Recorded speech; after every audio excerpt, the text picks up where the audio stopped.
We go. Everybody, welcome to this week's episode of the Lumber Word. I believe it's episode 156, and we're recording on February 11th, 2026. Interesting market going on in lumber right now. We were really bullish. We were really bulled up last week. Our necks were flexed. Our leashes weren't fitting really well. And we were like doing the full frontal crab flex on the market last week. Do we still all feel that way? It seems that the market in Charles, you can point to the Carolinas slowed down a little bit due to the snow. Is that the real reason it slowed down? Because I'm still getting a lot of inquiry on stuff. People are looking to cover stuff, and in the last half an hour or so, starting to see some things. So, kind of getting a mixed bag from people on what they think. Are normally they think the market's going to zero, a lot of them, and are throwing bids out on stuff. But where's everybody where's everybody's head at? Go, Charles. Markets are very disconnected. Nobody's really convinced one way or the other. You have parts of the market that want to be in it and will stay in it, and then you have parts of the market that don't believe whatever's happening is happening. But if you look at last year this time, and just use pine as an example because it's my bread and butter, but the price appreciation and what have you was compounded when treaters got in and threats of tariffs on, tariffs off, yada, yada, yada. Now we have tariffs. Now we have treaters. Now spring is going to spring at some point. But what does that mean? I don't know. I'm just happy we're on both sides of it. We're not, Matt. We kind of we're doing a little bit of a conversation before we've clicked on the live button. What's your feeling on things? It's kind of it's two-faced market. So for me, my truck business is really good and my rail car business is really slow. And so, if you pulled the office, and you're trying to sell a bunch of rail cars for sawmill production or just stuff that you have bought ahead, it's probably going to take a lower price than what you think you could have got for it last week. And there's going to be some negotiating maybe on tally and price. And so, but I'm talking like maybe $10 or $20 below what you could have got for it a week or two ago. We're not talking $50, $60, $100 discounts. At that price, you're running into number 3, and I would just go out and buy every stick of number 2 that I could get my hands on and just sub it for number 3. So right now there's some trepidation or digestion, whatever you want to call it, in the rail car market, but there's a lot of trucks being moved around in the areas that I'm familiar with, and people seem to need it right away. So that tells me that my overriding opinion about the market being tightened up and tensioned up and being a bull market for the first half of this year is probably accurate. I'm going to stay with it. I'm going to keep buying lumber until that changes, that behavior in the field changes. And I haven't seen that change yet. I'm getting swarmed with orders on trucks right now. And they're completely capitulating on both price and my tallies. Like I tell them, this is what I can ship. I got this if you want it, and they buy it. So, a tale of two different realities going on at the same time. I do think that the wholesale community is light in general, and that's another reason why I'm getting so many of these orders on trucks. I just don't think there's a lot of inventory laying around. That's my gut feeling. So we'll see. Yeah, I just got a text while we were talking from one of the mills. They said the large trading houses, we know who that all is, are in buying right now, and especially 2x4 16s, right? Because 16s went from $570 or $670 down to $510 or $15 yesterday for two. Did they really? Yeah. Or 615. Huh. 615. But that's that's an $80 move in an air pocket. I heard a bunch of 9s are getting sold all of a sudden. One of the Eastern mills sent me a note this morning.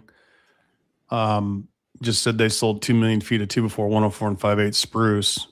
So I don't know if jobbers are covering or if guys just want to get long again. I don't know. You got any thoughts on that? I mean, I mean, I think that, you know, my sense is that, you know, the market had that strong start to the year, and then we had 3 weeks in a row of, you know, some pretty nasty weather, you know, east on the eastern half of the country, and you know, that kind of put a damper on stuff. I mean, I got a text from somebody that, you know, had reported to me that, you know, there's a lot of business that was taken in the early part of January, like out in the field, kind of at those January numbers. So I think that there is a lot of underlying support under these prices. I mean, you know, the big question. I mean, and I do, back to your original statement, Ash. You know, 3 weeks ago, 2 weeks ago, you know, we were really bulled up. I mean, I think I said phone up NASA. It's going to be a moonshot. Oops, oops. You know, that's why we have the disclaimer out there. But I mean, I still think that we have not seen the high here in the first quarter. And, you know, Matt, to your point, if the field is light on inventory, and so Texas, as the weather snapped back really quickly, you know, I think we'll have to watch and see how the Southeast, the Middle Atlantic weather bounces back, and if that you know, prompts a lot more covering, then, you know, maybe this is just a short-term correction on this, and the moonshot's right. I mean, we were pretty negative last week with Dustin on. So yeah. Yeah, blame him. I mean, here's my observation on this, and you know how I was saying last week, I get calls from people in the industry looking for jobs, and Uh-oh. We lost him. Did we lose him? Yeah. Okay. Huh. Start over. there we go, connected. You know how last week I was saying I get people calling looking to work, and I'm like, well, why would you be doing that? You're at a great company. This is, I told Greg, I said, Greg, I sent you an email the other day about somebody, Yeah. same situation. This is happening on a regular basis. And I've come to the conclusion of this. A lot of what used to be our competition and kept a lot of inventory on the ground aren't keeping inventory on the ground anymore because they had a bad year last year. And I always look at the position of what we did. Greg kept us in really good line. We were hedged all last year. So our experience was, Matt, you stay hedged. Yeah. Our experience was, we had a great year last year. And all these people are calling me, telling me how bad of a year they had, or they're not making enough money, or they got no inventory. I'm like, well, okay, that's not my experience, but maybe that explains why there's not as much wood on the ground. Mills that never wanted to sell us before are calling us, willing to sell us. Hadn't sold us in 5 years. And so I look at that, and I come in today like, oh God, I got to sell something, being bearish. And it's like, I know my gut feel isn't bearish right now. Mhm. And it hasn't been. It's been, yeah, the market got quiet, but when I talk to customers on the phone, they're trying to convince me the market's going down. And then I hang up the phone and I think, I'm like, you know what? They're still short. They're still sending me the same inquiry. They're very convincing, especially the guys that got the people that are older in this industry. They're really good at messing with your mind, right? It's like, you know, I'll be able to buy those $100 cheaper. Well, bullshit, you will. Like, Yeah. right? It's like you shouldn't have sold them $100 cheaper at the end of last year. And I'm sorry you're losing money, but like, so I here's my feeling. I think we have a lull. I think we still are going to run another $50 to $75 over the next 30 days. Yeah. I mean, that's my feeling. And I look at futures. I pull up the commitment of traders report, and I chart the industry and the funds. the funds are almost to the end of the longest time period that stay short, and they've been covering their shorts, and the industry's been getting out of their longs. And every time, most times when they do that, they have an underpinning in the market, Yeah. right? As far as the price goes. We have seen some dislocation. That's not the right word. It was hard to get a price on anything this week because nobody was selling anything. So nobody had any price discovery. I was talking to a mill yesterday. I'm like, well, there's two other mills that are $50 under your number because they still had a high number from last week that they hadn't sold at, right? And now everybody's starting to adjust a little bit on spruce because there's some little trading going on. Yeah. Charles, like pine, what are you seeing on that? You guys had a good up move for 2 months. I mean, is pine slowing a little bit and a little hard to get price discovery? I mean, price discovery is rough, right? I mean, mills they've had a rough couple of years, so they're trying to stick to their guns. You just got to find pockets that make sense. You got to find somebody that needs to move it, that actually wants to transact business at volume, right? And I don't think there's a lot of people that want to do it because we're right on the back of treaters stepping into the market and historically speaking, market appreciation as a whole for at least another 45 to 60 days, right? And then it kind of settles and might give some back and establish some new levels, but there's not a lot of people, not a lot of mills that are eager, right, to go to market and move stuff. Mm-hmm. I mean, are you able to buy stuff at heavy counters right now or not? I mean, it depends Like on what the 4-inch? item is. I mean, we're buying. Do what? 2x4, 2x4 4-inch? 16s. No, 4-inch is no. 4-inch is still tight. 14s are still tight. So east side 12-inch printed is down still- midweek. East side 4 and 6-inch printed down on the index, and 5 and 10 on central. Are those representative numbers of where stuff's trading at? Very, very close. Yes. The one thing that stands out to me, I was talking to Alex this morning. If you look at the composite though from last Friday, you look at 2 before 2 and better, right? You got 430, 437 Central West, right, respectively, and you got a 495. I got to think that historic spread between those zones, obviously East Side is going to be the more expensive zone, but you got, I want to say that the average spread from a historic standpoint is like $35 to $45. So when you're at 60, that kind of signals something too. I just don't know. I don't know what cost, because right now a lot of what we're doing is 6 and wider, and we bulked up on 4-inch in the middle of December, thankfully. And raw material from price spread from the middle of December to what it is now and what we do, $100 all day long. What's 2x6 doing? 2x6 is tough to pin, right? I mean, if you can pair it up with some other stuff, you can try to get some discounts. But you got to find the right mill that wants to play ball. Well, just as another widespread issue, aside, guess is is really I do what I'm see saying. that I do see that March CME yellow pine is 465, so it's a $20 discount to the index right now. What's the spot cash price on that today, Ash? Do you have that? On 2x4 pine? 2x4 pine, yeah. It's the daily number. I didn't pull the daily yesterday, but I was just looking at something else when you said that, Greg. And Matt, this kind of ties into all of us here. What I have noticed is, 2x4 number 2 pine that had been replacing in Texas 2x4 number 3.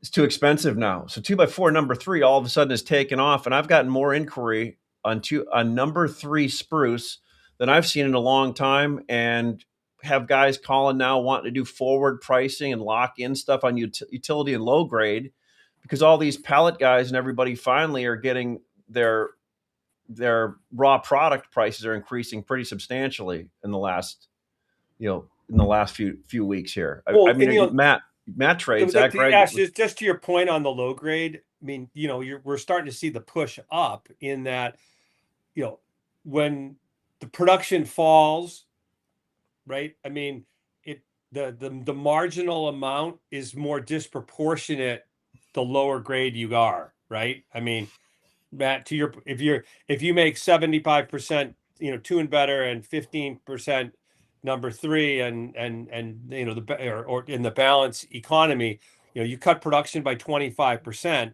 you feel it first on that lowest production item, which is the low grade, which is what we're seeing right now, right? There's also been an improvement in the export business on the low grade, and then the normal users in the United States, their demand hasn't changed. I mean, so you've got, think about the country, you know, what percentage of our lumber goes into the home center business, what percentage goes into the retail trade, and what percentage goes into, you know, cut up shops, industrial, the universal forest products of the world, right? There's lots of those guys out there too. They make up about 30% of the marketplace on consumption.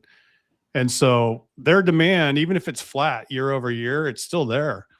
Well, if there's less of the raw material coming out of Canada, which there is, and if there's less raw material coming out of the South, which there is, where's it going to come from? It's not going to come from the US West. We just don't make, we don't make a lot of low grade.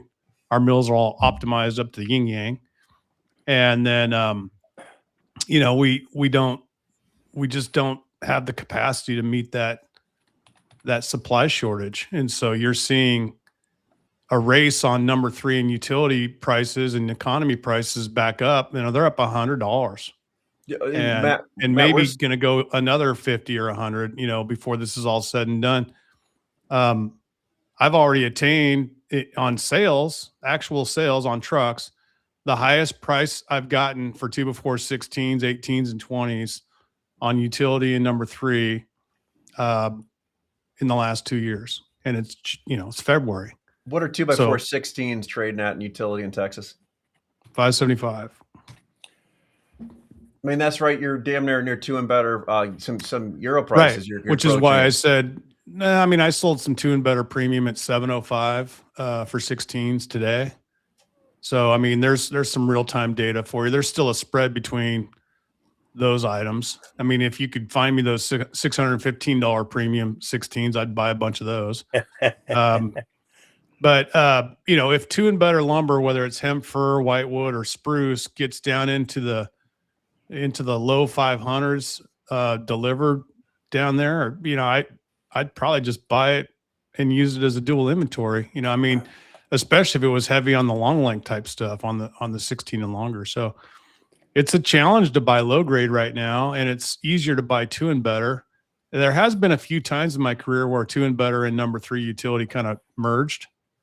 It would be really strange to have that happen in February, right? Well, Matt, to your point is, if you look at, I mean, for most of last year, the spread between high grade and low grade was as wide as it ever got. And, you know, the low grade just sat there. So you just on a reversion to mean, it wouldn't surprise us for that spread to tighten out. You know, we used to look at when you were 100, when number three was 100 to 125 under. Yeah, that was basis trade buy. And long-term average is more like 35 or 40. Ashley and I used to joke about this back in, you know, in the olden days.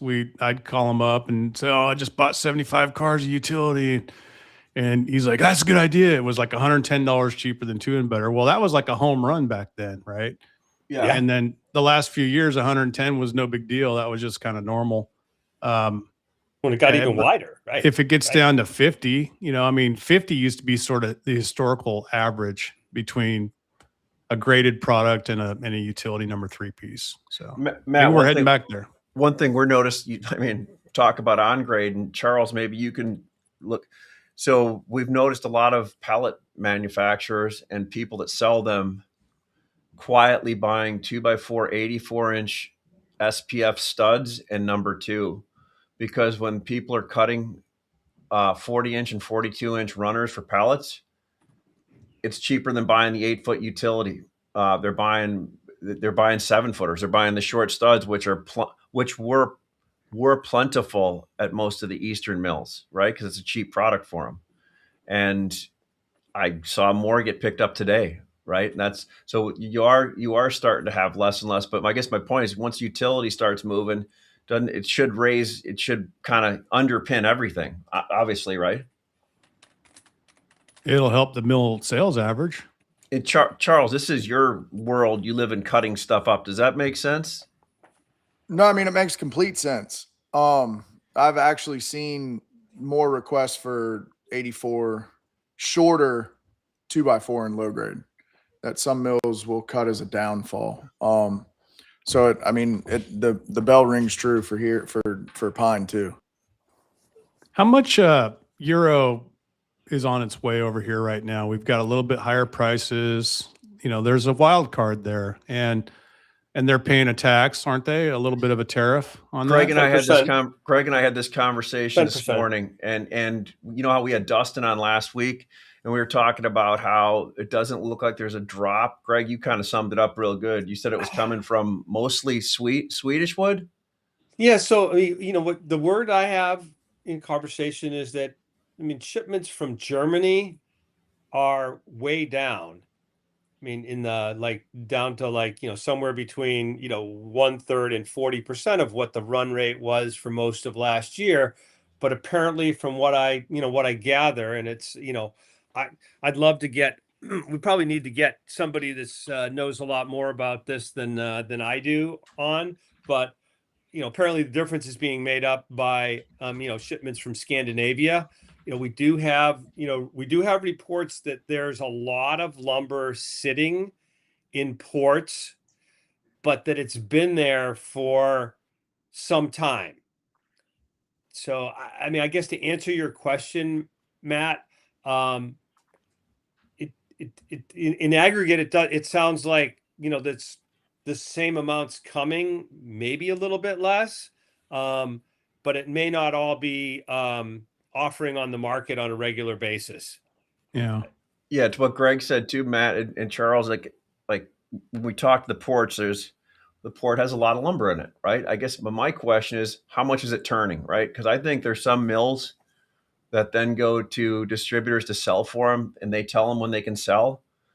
That wanted 700 3 months ago, 4 months ago, didn't get it. Now want 650 on all their 6-inch and something, you know, and didn't get it. And I think there's wood's been sitting at those ports since Q3 of last year. How long does it take to get spoilage on portwood? Well, I mean, right now It you're depends. okay. Yeah. Depends. This time of year, I should say. You know, I mean, it's probably a milder climate from November through February, right? What happens if that stuff sits till April or May and it's 6 months old? You going to have mold issues again? We're going to have torn paper and black lumber. I mean, we ran into this a few years ago. Remember when there was a glut of euro that came in? Was it 2.5 years ago in the first quarter? And a lot of that stuff just sat and sat and sat, and it got sold for $220 at some point. You know what I mean? Why would you do that? Why would you do it again? I guess is my question.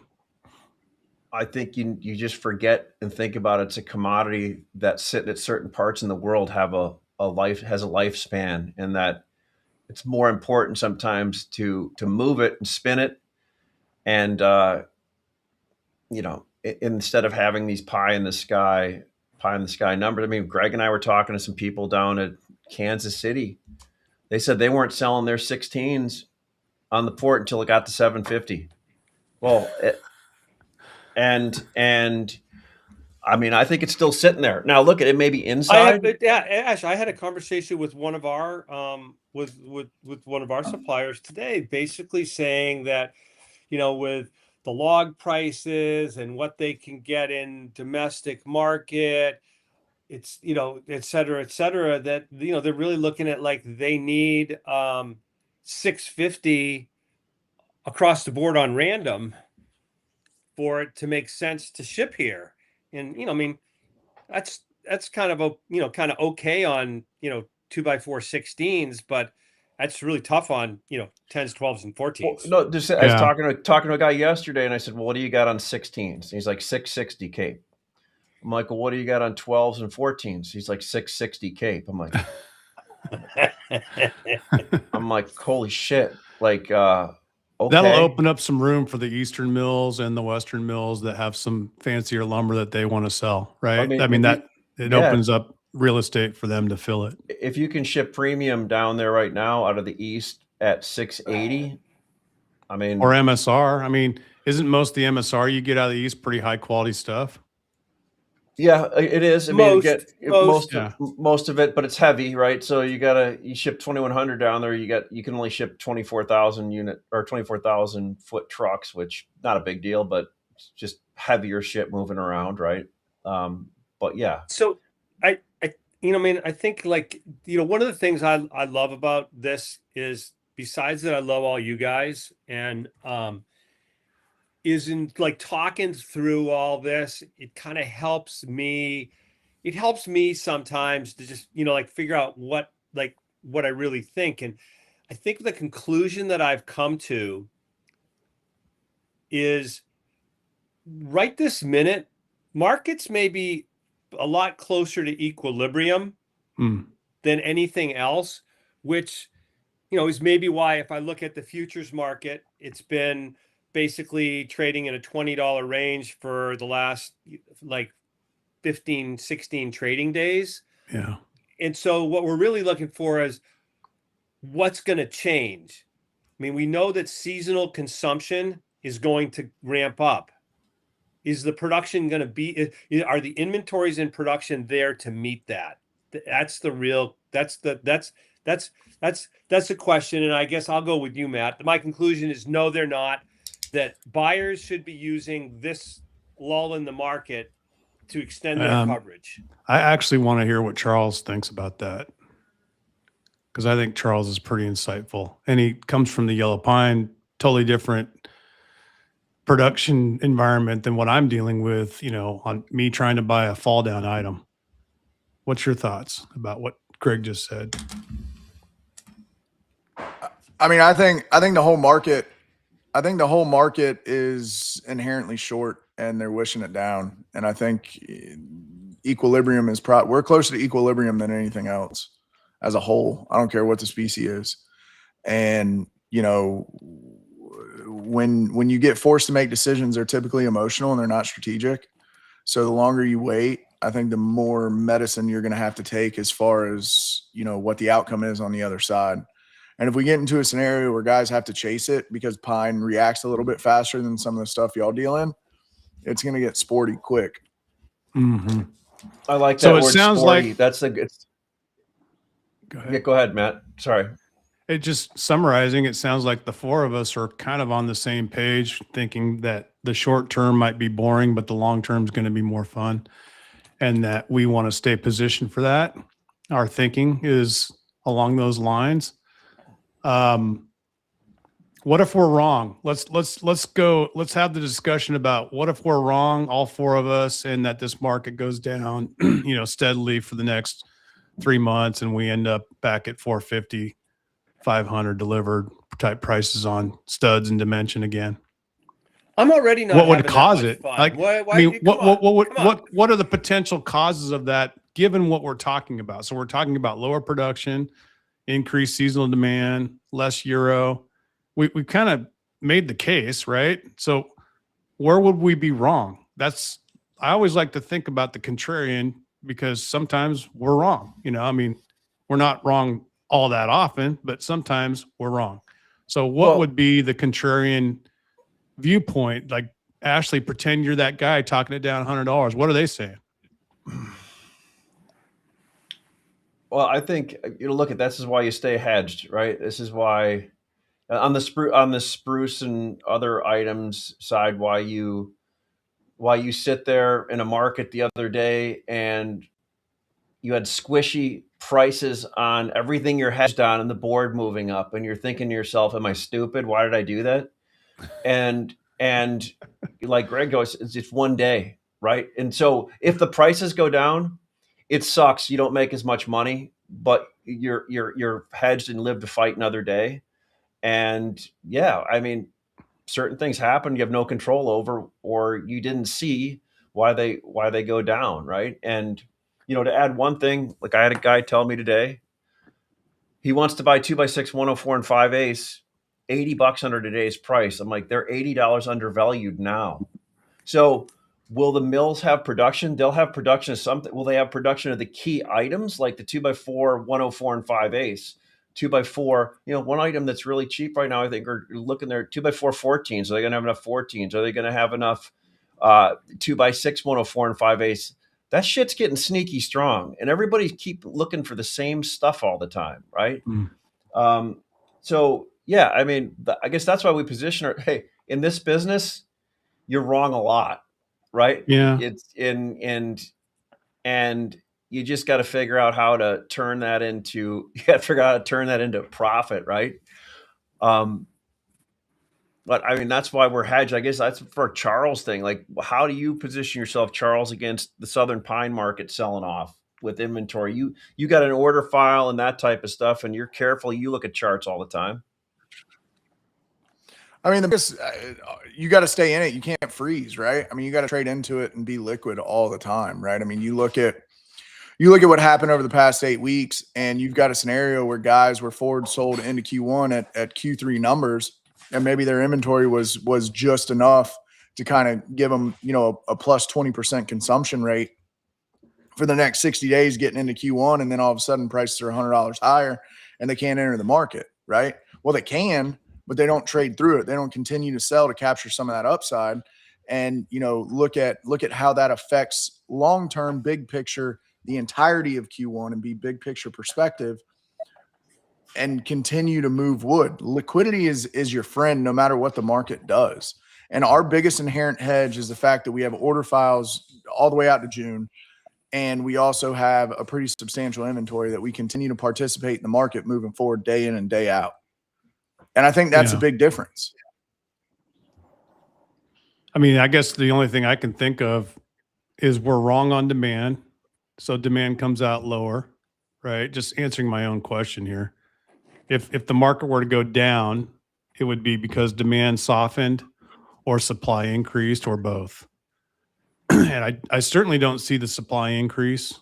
Now we might see that in the third and fourth quarter if we have a banger second quarter, and but it takes a while, and it won't be across the board either. It won't be every region. It'll just be a few mills here and there, adding hours, adding shifts, that kind of stuff. Well, Matt, here's so what the one thing I did want to talk about, Ash, was we've had a lot of talk out of the government about housing, and I'd like to go on a stream of consciousness, if you guys would indulge me. They came out and said we don't want institutional buyers buying single family homes. Dumb idea.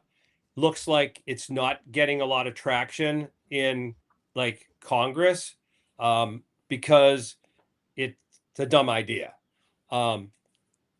Buying down mortgage rates, smart idea. I'd like to see the execution on it. Anything that can be done to ease regulations, which is a big cost and a slowdown in building, that would be good. We got good news today in that the unemployment number came out better than expected, and wages are good. We talked about the three legs of housing: more income, lower interest rates, lower prices. We talk about the prices of homes, and in markets, there's some markets that they're down dramatically. Ash and I have been like cruising, some of the Florida markets for, stuff. I mean, that stuff is super high beta, and those prices are down. Texas is down. Other areas in the South, the prices are down. You don't want to see a lot of price depreciation because that's a negative for people, right? But certainly, nationally, I think we'll look at best prices are pretty flat. The other proposal on housing. Stand by. I just saw it. I gotta pull it up. Sorry, guys. Housing. Where is it? There it is.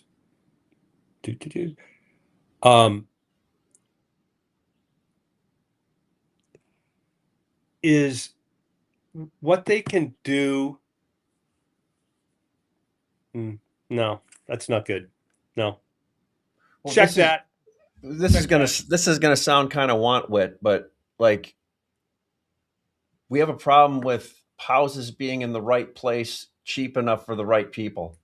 Like Florida is great. Like if you want to buy your second home or retire there, or 90 years old and have a lot of money and want to move there, right? And that's why those places sell off, because they build the snot out of them. They don't have a lot of stuff, and it costs $20,000 to get insurance on a $500,000 home there now, right? So a $500,000 home in Florida costs as much maintenance and to carry as $1 million house somewhere else, right? So as things start adjusting for price, they're adjusting for a reason, right? In a way, but how are we going to get houses? Like I know the mortgage buy down and all that. How are we going to get houses affordable and I'm not talking about investors buying them. I'm talking about the guy that's a plumber or family that just got married and they're not 49 to 59 years old buying the first home for the first time. How are they going to buy a house? Move to Bishopville, South Carolina. No, Bishopville's fine, but I mean, like they No, want to live in Charlotte. They want to live in Dallas. They want to live in Houston. They want to live in Des Moines. And, give it affordable housing in Dallas is 2 hours from downtown Dallas now, right? I mean, I actually. Oh, he gone. I got him. Everybody's got a little Can you technical explain that? difficulties today, fellas. We'll get him back. Can you What's up with explain that? Whitwant to me? Because I'm just an Oregon guy. I don't know what it means. I was going to ask the same question. Want wit. It's like Shakespearean. What's That's like Shakespearean for an idiot. I put it on my special list today. I said we're moving 85 trucks today. Let me know your firm, and I'll say yes to or no to a counter, or give you a counter offer. I won't respond to want wit bids. I figured it was easier to put that than stupid. And the first thing a guy sends me over is a want wit bid on like 20 trucks. And I thought about how I wanted to respond to that. And then I'm like, nah, I'll just leave that set for a bit. But just say no, thank you. Yeah. But look at hey Greg, that non-farm payroll increase is pretty good for the view of the economy, the overhead view. It looks like things are improving a little bit for the average American. You feel like that helps the housing industry and the remodel and the crate and pallet type business. That seems to me like if there's just more money floating around out there that people are willing to spend on things, that it will. Funny you should say that, Matt, because I was with Westbury last week. I know, I know you're a fan. Oh yeah, we text each other off camera from time to time. He had to put up this amazing deal where, and Ash and I talked about this the other day. This is when you think about this. So in 2007, the U.S. money supply was $7 trillion. What is it today? Bigger. I know the answer, so I'm not. You told me I'm not going to answer it. It's 22 trillion today.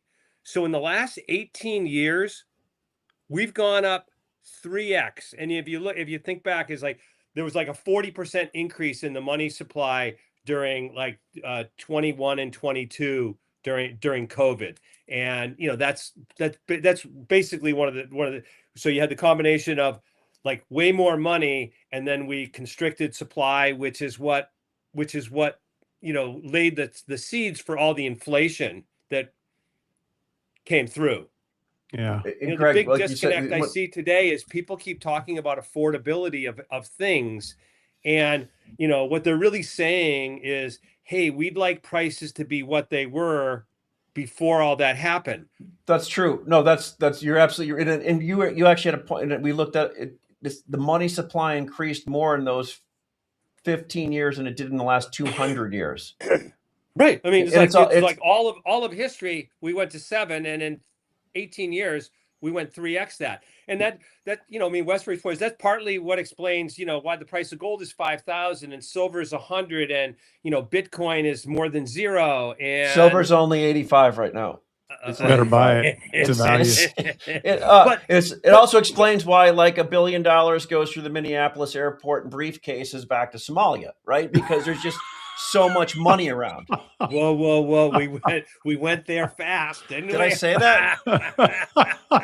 I mean, I try to go through the airport with $10,500 on, and they shake me down. That was great. That's a great stat. That's all M2 money too. But like my thing on that, I go, okay, so like right now, I mean, I think in the last year, money supply is up 4%. And if you think about it, the way money supply is what, you know, allows the economy to grow. So money supply should really only grow at the same rate as the economy because it helps facilitate that. So we have all this excess money that was created over those years. And, you know, how is that's going to continue to reverberate through our economy over a long period of time until GDP catches up with it. I mean, money supply could be basically flat for the next 10 years in order, but you know, so what does that mean? You know, I mean, I think it's a positive in that it means that, you know, prices are going to be stable. We need to get Brian back on here. One other thing to add to that. We do, exactly. One other thing to add to that, you actually mentioned it Saturday when we were talking, Greg. So who benefited from that? Everybody that owned assets, right? Stocks, houses, and the people that didn't own anything like that, right? And that's where you create that disparity between haves and have-nots. The wealth gap. So yeah. The wealth. One thing I had some notes while I was writing down because God, I've changed my mind every time we have this thing. Here's what I know. I know retailers have the lowest inventory on aggregate than they probably had in the last 3 years. I know that. I know wholesalers and distributors, many of them have the lowest inventory they've ever had. Why? Because they had bad years last year and they've pulled back. And I know that a lot of them last week were, you know, as nervous as a long-tailed cat in a room full of rocking chairs trying to sell whatever they had at cost to move it because they had calls from hires up, right? I know business is good. It's steady. And I know people took business short last H2 of last year for H1 of this year. And I know they haven't covered it yet. So, and I know that the short funds are buying out of their stuff. So when I think of all that, if I had to bet on stuff, I'd bet on the market continuing to go higher for at least the next 30 days. And what would hurt the most amount of people the most right now? Greg, anybody know? Is it market going down or going up? Up. Yeah. I mean, I think if you had a sharp run up here, that would force a lot. I think going down makes it easy on the buyers. Yes, that's painful for the sellers, but the sellers it's already painful for producers right here, right? I mean, these numbers aren't great for them anyhow, right? Yeah, going up $50 to $75 doesn't make them any money. Makes them more. It doesn't get them back where they need to go. It just means they're losing less, right? I mean, and I think that's the thing is when we look, you know, we talk about, hey, realistically, you know, new production increases in production are probably deep in the second quarter to third quarter. If you get the price increases, if you go back down any here, you probably get more curtailment, right? Yeah. I think you'll see permanent closures in some cases. I mean, I don't think there'll be curtailments on the next go around. I think all the free money's gone. It's all been spent. All the good COVID year stuff has been reinvested or spent. And now the losses are mounting up to a point where the banks are just going to say, hey, we can't do this anymore. Or the owners will just fold up shop and say, we can't do this anymore. You know, it just doesn't make any sense. So, you know, here we are at mid 500s, which is not profitable for most producers. And, you know, what's the rest of the year going to look like? It's going to be interesting and fascinating to see how it unravels. I really like what you just said, Ashley, the way you said it. you left out a couple of things too, but What did I leave? Go ahead. What did I jump in? Tell me what. Like I just threw the ones I knew. I mean, I've already talked about what I wanted to talk about on this. You know, I don't need to. There's nothing revolutionary I'm going to say that's going to change what you just said. And you're right. I believe in my heart of hearts that you're absolutely 100% right. I do think that there's another issue that is kind of, you're seeing it today. This is why the rail car business is slower. Excuse me. The wood's in the wrong place, right? So the wood that's needed in Texas might be in Florida, might be in Pennsylvania or Buffalo, or it might be in Prince George, or it might be sitting at Hampton Sawmill in Tillamook. It's not in Houston. It's not in Dallas. It's not at the Port of Houston or what's the other ports they use down in Port Arthur. And so, and so many people canceled their contracts or reduced their contracts last year that the mills have a fighting chance now to push back because they have less open market wood. Even with the reduced contracts, there's still an appetite for that lumber. It just gets traded on a transactional basis instead of a contract basis. And now they've had a nice run up in prices, and they're going to have to give some of it back here over the next week or two. But the smart sawmill sales manager is going to use this opportunity to clean up his tallies and get ready for the next wave. And the next wave is going to be better tallies and better prices, right? So by the time we get to the end of February into March, I fully expect that prices will be back on an incline, and that, you know, if you hadn't done your due diligence like today and tomorrow, if you hadn't been making offers and doing some cash transactional business, you're going to miss it. You'll just be lost. And then further on down the year, like in April or May, that's when you get total capitulation, when everybody just throws in the towel and says, screw it, I just have to buy now. I don't have a choice. And at that moment, I'm just going to be like, sell everything, get short the board, see what happens this summer. Because, you know, that'll be the end of it. I love it. It's like, like 3 weeks ago, we were like, sky's the limit. This thing's going to go. Last week, I think we left where, it was like we were kind of negative on the market, and I'm going off today, like, bulled up again. I love this. But we were negative. We were negative on the market because we were like, when you're selling and you don't have a couple of days of selling, you get frustrated, right? And you can sometimes mistake that for the quietness for weakness. Mm-hmm. And like, I don't think that people should mistake this quietness for weakness in this market, because it's. I mean, I'm bullish. And now. if you're a spruce trader, the March futures, which is 4 weeks away now, right, is $20-$25 over the cash market, and May's $50 over. So I mean, you can lock in the highest price the market traded at since the middle of last year. And 2-4 is now a discount to 2-6, which it wasn't all of last year, right? Right. So there's some other things going on, and 12s and 14s are highly undervalued, and 10s, if you can buy straight 10s and then find a chop saw and cut them to 1/16s, you can math that out too. So there's some angles going on here with 2-4. That, and then the final one is, like I said at the very beginning, if 2-4 number 2 or standard better prices fall down to the utility number 3 price, then a guy like me comes in and buys it all. I'll just take it all off the field. Well, shit, man, aren't you getting close on some of the lengths that are undervalued? Like, what are 12 footers versus number 3? No, not yet. But I mean, if based on what we're selling lumber for here, it's still another $50 to $80 a part on those lengths. I think 14s, like you said, are undervalued in number 2, and maybe a little overvalued in number 3 or utility. But they're not undervalued enough in number 2 where I could just go buy them and sub them.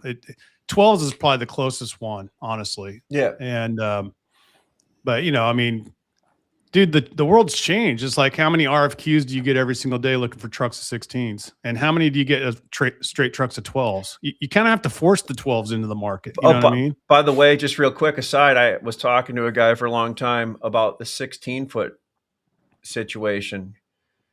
And he said, yeah, when he worked at a large lumberyard, you know, they have their contracts, their 12, 14s and 16 foot contracts on cars they get. And they go, a lot of times the customers just call out for 16s and they ship them out there because they don't want to cause any friction, and they just ship them.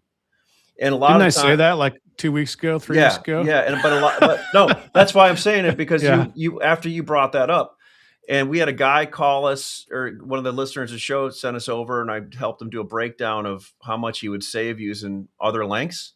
And it's substantial, right? But then a lot of times people call out for 16s and they know that, and they still ship them lineal out there. Yeah. But like I said, back to the point, if people can buy 10s, 12, 8s, 10s, 12s, and 14s and ship more of them out there, it's amazing the amount of money you can save. And 8 and 16 footers last year were $80 premium, I think, for average on the whole year to random. All Yeah, right. they've maintained a bigger premium. Matt, you know, we were gonna go short today, and we ended up going long. Ash, you gotta go. You got that big meeting. You're gonna big meeting with the Merc today, right? Yeah. You gotta roll. Yeah. I'm heading Give him down my there a little love. bit. All right, boys. Thanks, guys. Always good. All right, Cheers. That'll Yes. be good.